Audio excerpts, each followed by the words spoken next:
কোরবানি গোশত কতদিন ফ্রিজে রেখে খেতে পারবেন? ভাইরা আমার, এটার কোনো লিমিটেশন নাই। এটা নির্ভর করবে আপনার রুচির উপরে।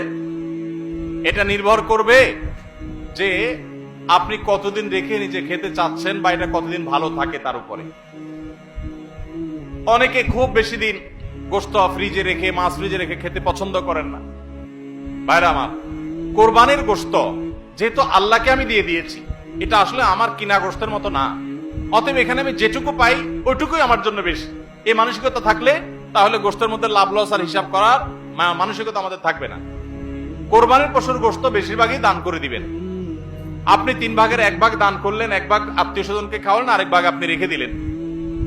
এটা হলো মুস্তাহাব, কিন্তু এটা জরুরি না। কেউ যদি বেশিরভাগও রেখে দেয় তার কোরবানি হয়ে যাবে।